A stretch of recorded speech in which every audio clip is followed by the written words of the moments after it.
नमस्कार दोस्तों, आज के इस वीडियो में हम बात करने वाले हैं एक बेहद कॉमन लेकिन बेहद महत्वपूर्ण सवाल पर। बिहार सचिवालय सहायक पर शाखा पदाधिकारी या भारत सरकार की जॉब, कौन है दोनों में बेहतर? बहुत सारे स्टूडेंट्स के मन में एक कन्फ्यूजन रहता है कि भारत सरकार की नौकरी छोड़ बिहार सचिवालय सहायक पर शाखा पदाधिकारी को ज्वाइन करें या नहीं करें। तो आइए इस वीडियो में हम दोनों जॉब की निम्न बिंदुओं पर चर्चा कर कंपेयर करेंगे ताकि आप अपने लिए सही ऑप्शन को चुन सकें। इस वीडियो को पूरा देखें ज़रूर, क्योंकि आखिरी में मैं बताने वाला हूं कौन है इसमें बेहतर। आप सभी को बताना चाहेंगे कि आने वाले वीडियो में निम्न बिंदुओं पर विस्तार से चर्चा करने वाले हैं। दोनों क्षेत्रों के लिए रिक्रूटमेंट कमीशन कौन सा है, फाइनेंशियल एस्पेक्ट में सैलरी, अलाउंस और अन्य में अंतर स्पष्ट करने वाले हैं। पोस्टिंग से जुड़ी स्थितियां और संभावनाओं पर बात करने वाले हैं। लीव पॉलिसी में अंतर को देखेंगे, दोनों क्षेत्रों के लिए वर्किंग कल्चर की तुलना करेंगे और अंत में दोनों पदों के प्रमोशन पाथवे पर विस्तृत चर्चा करेंगे। और ये भी देखेंगे कि बिहार एसएससी एसओ क्या ऑफिसर ग्रेड की जॉब है या डीलिंग हैंड की जॉब है। रिक्रूटमेंट कमीशन क्या है? बिहार गवर्नमेंट के लिए बिहार स्टाफ सिलेक्शन कमीशन है और गवर्नमेंट ऑफ इंडिया के लिए स्टाफ सिलेक्शन कमीशन है। फाइनेंशियल बेस पर अंतर स्पष्ट करने के लिए एग्जाम्पल के तौर पर लेवल 7 को रखा गया है और इसमें दोनों क्षेत्रों के लिए पे मैट्रिक्स सेम होता है। जैसा कि आप सभी को पता है कि 7 CPC का पे मैट्रिक्स बिहार गवर्नमेंट और सेंट्रल गवर्नमेंट दोनों का सेम है।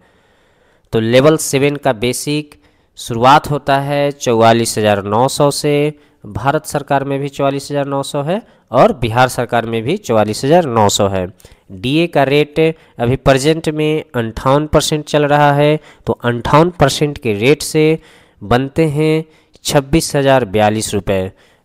तो यहाँ भी बनते हैं 26,042 रुपये। अब देखते हैं एचआरए के लिए भी वाईसीटी का एग्जाम्पल लिया गया है। इस प्रकार 20% के रेट से 8980 एचआरए बन रहे हैं। यहाँ भी सेंट्रल गवर्नमेंट में भी 8980 बन रहे हैं। किसका 20% होता है? बेसिक का 20% होता है एचआरए वाईसीटी के लिए। टीपीए के लिए भी वाईसीटी का एग्जाम्पल लिया गया है। तो बिहार सरकार में देख रहे हैं टीपीए 3,000 रुपये मिलते हैं, साथ में डीए मिलता है, तो दोनों ऐड करके 4,740 रुपये बन रहे हैं। सेंट्रल गवर्नमेंट में वाईसीटी के लिए टीपीए 3,600 रुपये मिलते हैं और डीए साथ में मिलाकर हो जाते हैं 5,688 रुपये। तो देख रहे हैं सबसे पहला जो है अंतर यहीं पे दिखाई दे रहा है कि बिहार सरकार में 3,000 रुपये दिया जाता है टीपीए के लिए, वहीं पर सेंट्रल गवर्नमेंट में 3,600 रुपये दिए जाते हैं साथ में डीए। और दोनों में अंतर देखिए, यहाँ पे बिहार सरकार में 4,740 रुपये हो रहे हैं, वहीं पर सेंट्रल गवर्नमेंट में 5,688 रुपये हो रहे हैं। मेडिकल अलाउंस पर बात करते हैं। बिहार गवर्नमेंट में मेडिकल अलाउंस 1,000 रुपये दिए जाते हैं, वहीं पर सेंट्रल गवर्नमेंट में किसी प्रकार का मेडिकल अलाउंस नहीं दिया जाता है।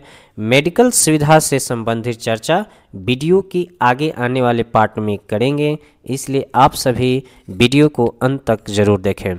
और इस प्रकार ग्रॉस सैलरी बनता है बिहार गवर्नमेंट में 85,662 रुपये और सेंट्रल गवर्नमेंट में बनते हैं 85,610 रुपये। अंतर देखने को मिला टीपीए में कि बिहार सरकार में टीपीए 3,000 रुपये मिलते हैं वाईसीटी में और भारत सरकार में 3,600 मिलता है, फिर इस पे डीए मिलते हैं। ठीक है, अब इस गवर्नमेंट के द्वारा ग्रॉस सैलरी से कुछ कटौतियां भी किया जाता है जो इस प्रकार से है। तो सबसे पहले देखते हैं कि कटौतियां कहाँ कहाँ से किया जाता है। तो एनपीएस नेशनल पेंशन सिस्टम, दोनों क्षेत्रों के लिए एनपीएस की कटौती बेसिक प्लस डीए पर 10% होता है। तो बेसिक कितना है? सैलरी वाले पार्ट में हम लोग देखें 44,900 और डीए कितने बन रहे थे? 26,042। इस प्रकार 70,942 रुपये टोटल ग्रॉस बन रहे हैं बेसिक प्लस डीए का। तो इसका 10% कितना हुआ? 10% 70,94 हुआ। तो इस प्रकार बिहार गवर्नमेंट में भी 7,094 रुपये एनपीएस की कटौती होता है और सेंट्रल गवर्नमेंट में भी 7,094 रुपये एनपीएस की कटौती हो रहा है। अब आगे देखते हैं इंश्योरेंस की भी कटौती होता है। तो इंश्योरेंस की कटौती कितने रुपए की होता है? प्रति महीने 60 रुपये का होता है बिहार सरकार में। सेंट्रल गवर्नमेंट में भी इतना ही होता है लेवल 7 में, प्रति महीने 60 रुपये। अब देखते हैं सीजीएचएस की कटौती। सीजीएचएस की कटौती बिहार गवर्नमेंट में एप्लीकेबल नहीं है, यहाँ पे सीजीएचएस की फैसिलिटी नहीं दिया जाता है, लेकिन वहीं पर भारत सरकार में 650 रुपये की सीजीएचएस की कटौती होता है और यहाँ पे सीजीएचएस फैसिलिटी दिया जाता है। तो इस प्रकार आप सभी देख रहे हैं कि टोटल कटौती जो है 7,154 रुपये हो रहे हैं, वहीं पर सेंट्रल गवर्नमेंट में 7,804 रुपये हो रहा है। As per provision income tax की भी कटौतियाँ होता है, लेकिन यहाँ पर इनकम टैक्स की कटौतियाँ नहीं दिखाया गया है। इस प्रकार नेट सैलरी कितना हुआ 78,508 रुपये और सेंट्रल गवर्नमेंट में हुआ 77,806 रुपये। कैसे हुआ? तो ग्रॉस सैलरी और टोटल डिडक्शन को माइनस करेंगे तो यहाँ पर नेट सैलरी निकल जाएगा। जैसे ग्रॉस सैलरी बिहार गवर्नमेंट के लिए कितना आ रहा है 85,662 और डिडक्शन कितना आ रहा है 7154।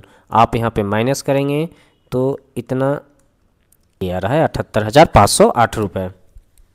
इसके अलावा दोनों क्षेत्रों के लिए गवर्नमेंट कंट्रीब्यूशन भी दिया जाता है और वो government contribution basic plus DA का 14% होता है। इस प्रकार 9,932 रुपये बनते हैं। सेंट्रल गवर्नमेंट के लिए भी 9,932 रुपये बनते हैं। तो इस प्रकार एनपीएस के अकाउंट में 7094 प्लस 9932, तो टोटल कितने हुए 17,026, यानी कि 17,026 आपके एनपीएस के अकाउंट में प्रति महीने डिपॉजिट होते हैं। ठीक है, अब देखते हैं सबसे बड़ा जो डिफरेंस है इन दोनों क्षेत्रों में वो है मेडिकल का। आउटडोर ट्रीटमेंट के लिए बिहार गवर्नमेंट में 1,000 रुपये पर मंथ मिलता है, वहीं पर सेंट्रल गवर्नमेंट में आउटडोर ट्रीटमेंट के लिए किए गए एक्सपेंस सीजीएचएस रेट से रिम्बर्स हो जाता है। तो सबसे पहला अंतर यहीं पर है। उसके बाद देखते हैं इंडोर ट्रीटमेंट। इंडोर ट्रीटमेंट के लिए किए गए एक्सपेंस बिहार गवर्नमेंट और सेंट्रल गवर्नमेंट दोनों क्षेत्रों में सीजीएचएस रेट से रिम्बर्स हो जाता है। लेकिन प्रश्न ये उठता है कि दोनों क्षेत्रों में अंतर कहाँ है। तो इससे पहले बता दें कि सेंट्रल गवर्नमेंट के कर्मचारी के लिए इम्पैनल्ड हॉस्पिटल की सुविधा है, जहां पर सीजीएचएस रेट से फी चार्ज किया जाता है। वहीं पर बिहार गवर्नमेंट के एम्प्लॉय के लिए इम्पैनल्ड हॉस्पिटल की सुविधा नहीं है, जिससे कर्मचारी को बाहर के रेट से फी का भुगतान करना पड़ता है। अब देखते हैं आफ्टर रिटायरमेंट। रिटायरमेंट के बाद बिहार गवर्नमेंट के कर्मचारी को मात्र 1,000 रुपये प्रति महीने दिया जाता है, जबकि सेंट्रल गवर्नमेंट के कर्मचारी को सीजीएचएस की सुविधा टिल डेथ मिलता है। तो इस प्रकार आप सभी ने देखा कि कैसे दोनों में डिफरेंस है। देखते हैं children education allowance. Children education allowance Bihar government में नॉट एप्लीकेबल है, लेकिन वहीं पर भारत सरकार में आपको 33,750 रुपये के हिसाब से पर ईयर पर चाइल्ड और मैक्सिमम 2 बच्चे के लिए आपको चिल्ड्रन एजुकेशन अलाउंस दिया जाता है। तो टोटल कितने हुए? लगभग 70,000 रुपये हुए। 2 बच्चे में 70,000 रुपये। तो यहाँ भी देखिए बहुत बड़ा डिफरेंस है। बिहार गवर्नमेंट में आपको बच्चे को पढ़ाने के लिए पैसे नहीं दिए जाते, वहीं पे गवर्नमेंट ऑफ इंडिया में पैसे दिए जाते हैं। हॉस्टल सब्सिडी बिहार गवर्नमेंट के एम्प्लॉय को नहीं दिया जाता है, जबकि गवर्नमेंट ऑफ इंडिया के एम्प्लॉय को हॉस्टल सब्सिडी दिया जाता है। अब देखते हैं कितना दिया जाता है। तो पर मंथ 8437 रुपये पर चाइल्ड हॉस्टल सब्सिडी दिया जाता है और मैक्सिमम 2 बच्चे को मिलता है। तो 8437 रुपये पर मंथ, यानी कि 1 साल में हुआ 1 लाख रुपए एक बच्चे के लिए। 2 बच्चे हैं तो 2 लाख हो गए। लेकिन इसमें कंडीशन क्या है? कंडीशन ये है कि अगर आपका बच्चा बेटर एजुकेशन के लिए आप जहाँ पर रहते हैं वहाँ से 50 किलोमीटर दूर कहीं हॉस्टल में रहकर पढ़ाई करता है, तो उस केस में आपको हॉस्टल सब्सिडी मिलता है।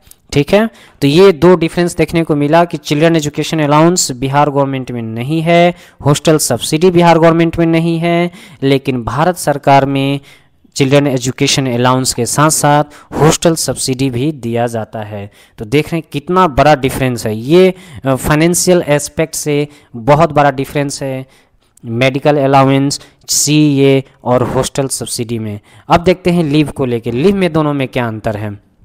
तो बिहार गवर्नमेंट में आपको EL 33 मिलते हैं, वहीं पर भारत सरकार में आपको 30 EL दिए जाते हैं।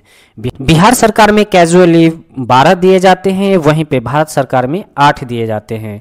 रेस्ट्रिक्टेड हॉलीडे बिहार सरकार में 3 हैं, भारत सरकार में 2 दिए जाते हैं। और गेस्टेड हॉलीडे बिहार सरकार में अप्रॉक्स 30 से 35 है, वहीं पर भारत सरकार में 17 से 18 है। तो यहाँ पे लीव में थोड़ा सा अंतर देखने को मिल रहा है कि थोड़ा बेहतर है बिहार सरकार में। बिहार सरकार में EL आपको 33 मिलेंगे, वहीं पे भारत सरकार में मात्र 30 मिलेंगे। तो यहाँ से 3 EL ज़्यादा है। कैजुअल लीव यहाँ पे 12 हैं, भारत सरकार में 8 है, तो यहाँ पे 4 कैजुअल लीव ज़्यादा है। RH यहाँ पे 3 है और यहाँ पे 2 है, तो 1 RH। गेस्टेड हॉलीडे बिहार सरकार में 30 से 35 मिलते हैं, वहीं पर भारत सरकार में 17 से 18 मिलते हैं। अब वर्किंग डे के हिसाब से देखते हैं, वर्किंग डे कितना है। तो वर्किंग डे भारत सरकार और बिहार सरकार में सेम है, वहाँ भी भारत सरकार में भी 5 दिन होता है और यहाँ भी 5 दिन होता है। बस 2-4% डिपार्टमेंट ऐसे हैं जहाँ पे 6 दिन होता है, ज़्यादा नहीं है। वैसे डिपार्टमेंट ज़्यादा नहीं है, लेकिन अमूमन सारे डिपार्टमेंट में 5 दिन ही वर्किंग डे है। ठीक है, तो दोनों में सेम है वर्किंग डे। पोस्टिंग के हिसाब से आप देखें तो बिहार गवर्नमेंट में ये जो अगर ASO में आते हैं तो ये इसमें 95% पोस्टिंग पटना में होता है, जो कि पोस्टिंग के हिसाब से बहुत बेहतर है। वहीं पर भारत सरकार में आपके बहुत कम संभावना है कि पटना में मिल सकता है, क्योंकि यहाँ पे वैकेंसी कम रहता है। तो देख रहे हैं, तो पोस्टिंग के हिसाब से बिहार गवर्नमेंट थोड़ा बेहतर है भारत सरकार से। यहाँ पे स्टेबिलिटी है, आप लाइफ टाइम पटना में रह के जॉब कर सकते हैं, लेकिन भारत सरकार में ऐसा बिल्कुल नहीं है। फिर तो इस प्रकार हम लोगों ने देखा कि किस प्रकार से डिफरेंस है। सबसे पहले हम लोगों ने डिफरेंस देखा यहाँ पे कि किस तरह से TPA में सबसे पहले अंतर आता है कि बिहार सरकार में अगर YCT में है तो आपको 3000 मिलेंगे और भारत सरकार में 3600 TPA है। इसका मैंने एग्जांपल लिया लेवल 7 का। ठीक है, मेडिकल अलाउंस में हम लोगों ने देखा किस तरह से अंतर आया। यहाँ पर बिल्कुल आउटडोर ट्रीटमेंट के लिए बिहार सरकार में 1000 रुपये मिल रहे हैं, वहीं पर भारत सरकार में पूरे के पूरे पैसे क्लेम होते हैं। इंडो ट्रीटमेंट में भी हम लोगों ने डिफरेंस देखा और आफ्टर रिटायरमेंट भी हम लोगों ने डिफरेंस देखा, कितना मेडिकल में मेजर डिफरेंस है। उन्होंने चिल्ड्रन एजुकेशन अलाउंस में देखा कि children education allowance Bihar government ASO में नहीं मिलता है चिल्ड्रन एजुकेशन अलाउंस, वहीं पर गवर्नमेंट ऑफ इंडिया में आपको 33,750 रुपये पर ईयर और पर चाइल्ड के हिसाब से दिया जाता है। वहीं पे हॉस्टल सब्सिडी 8437 रुपये दिया जाता है। इसके लिए हमने यहाँ पे कंडीशन का चर्चा किया था इससे पहले। वहीं पे लीव में अपने अंतर देखा, लीव में थोड़ा सा बिहार सरकार बेहतर है, क्योंकि ये यहाँ पे 33 मिलते हैं और गेस्टेड लीव भी लगभग 2 गुना है भारत सरकार से, तो यहाँ गेस्टेड लीव ज़्यादा है। और यहाँ पे थोड़ा यही चीज़ आपको एज देगा, क्यों? क्योंकि गेस्टेड लीव यहाँ पे बहुत ज़्यादा है और RH भी हैं। तो अगर आपका पटना में घर नहीं भी है, किसी और डिस्ट्रिक्ट में है, तो आप आने के लिए आपको अवसर ज़्यादा मिलेंगे, जबकि भारत सरकार में ऐसा नहीं होगा। भारत सरकार में आपके अपनी होम टाउन आने के अवसर कम मिलेंगे। तो ये दोनों में डिफरेंस है। आप किस तरह से डिफरेंस देखें तो कहीं ना कहीं फाइनेंशियल बेस पे अगर देखें तो भारत सरकार की जॉब बिहार सरकार से बहुत बेहतर है, लेकिन अगर लीव और पोस्टिंग के हिसाब से देखें, स्टेबिलिटी के हिसाब से देखें, तो बिहार गवर्नमेंट की जॉब भारत सरकार से बेहतर है। दोस्तों आप देखते हैं कि क्या बिहार स्टाफ सिलेक्शन कमीशन के थ्रू जो ASO की भर्ती होती है और सेंट्रल SSC के थ्रू जो भर्ती होती है, क्या वाकई में ऑफिसर ग्रेड की नौकरी है या डीलिंग हैंड की नौकरी है? दोस्तों कई विद्यार्थी के मन में एक कन्फ्यूजन होता है कि बिहार सेक्रेटेरिएट ASO की जॉब क्या शुरुआत से ही ऑफिसर ग्रेड की होती है। तो पहले क्लियर कर दूं कि बिहार सेक्रेटेरिएट ASO और सेंट्रल SSC सिर्फ AAO को छोड़कर शुरुआत में ये जॉब ऑफिसर ग्रेड की नहीं होती है, बल्कि डीलिंग हैंड नेचर की होती है। अब देखते हैं प्रमोशन और career growth. Bihar secretariat ASO की प्रमोशन स्ट्रक्चर थोड़ी सी बेटर मानी जाती है। यहाँ प्रमोशन के थ्रू आपका करियर लेवल 12 तक पहुँच सकता है, लेकिन यहाँ पर एक महत्वपूर्ण बात है, वो क्या है कि बिहार सचिवालय में ASO से सेक्शन ऑफिसर बनने के लिए 8 से 10 साल का समय लग सकता है। तो ध्यान देना है कि प्रमोशन का ग्रोथ लेवल 12 तक है, लेकिन ASO से ASO बनने में 8 से 10 साल तक का समय लग सकता है। सेंट्रल एसएससी में क्या है कि सेंट्रल एसएससी में डिपार्टमेंट टू डिपार्टमेंट डिपेंड करता है कि वहाँ का प्रमोशन का ग्रोथ कैसा है। फिर से एक बार रिपीट कर दूं, शुरुआत में दोनों जॉब डीलिंग हैंड नेचर का होता है, ऑफिसर ग्रेड का नहीं होता है। बिहार सेक्रेटरीट एएसओ का प्रमोशन तुलनात्मक रूप से थोड़ा बेटर माना जाता है, वहीं पर सेंट्रल एसएससी में प्रमोशन टाइमलाइन डिपार्टमेंट के ऊपर डिपेंड करता है। अब देखते हैं working culture. Working culture central government में बहुत अच्छा होता है, लेकिन बिहार गवर्नमेंट में वर्किंग कल्चर सेंट्रल गवर्नमेंट के तुलना में उतना बेहतर नहीं होता है। सेंट्रल गवर्नमेंट में डिफरेंट स्टेट्स के लोग होते हैं, वहाँ पर कल्चरल डाइवर्सिटी होता है, तो थोड़ा बिहार के तुलना में वहाँ बेहतर होता है। दोस्तों, दोनों नौकरियाँ अपनी जगह बेहतरीन है। अगर स्टेबिलिटी, फैमिली टाइम और बिहार में रहना आपकी प्राथमिकता है तो बिहार सचिवालय सहायक प्रशाखा पदाधिकारी आपके लिए परफेक्ट है। अगर आप ऑल इंडिया एक्सपोजर चाहते हैं तो सेंट्रल गवर्नमेंट जॉब आपकी पहली पसंद होना चाहिए। उम्मीद है यह कंपैरिजन आपके लिए हेल्पफुल रहा होगा। अगर वीडियो पसंद आए तो लाइक, शेयर और सब्सक्राइब ज़रूर करें। मिलते हैं अगले वीडियो में। ऐसे ही आप सभी एसएस शोभन के साथ जुड़े रहें। धन्यवाद।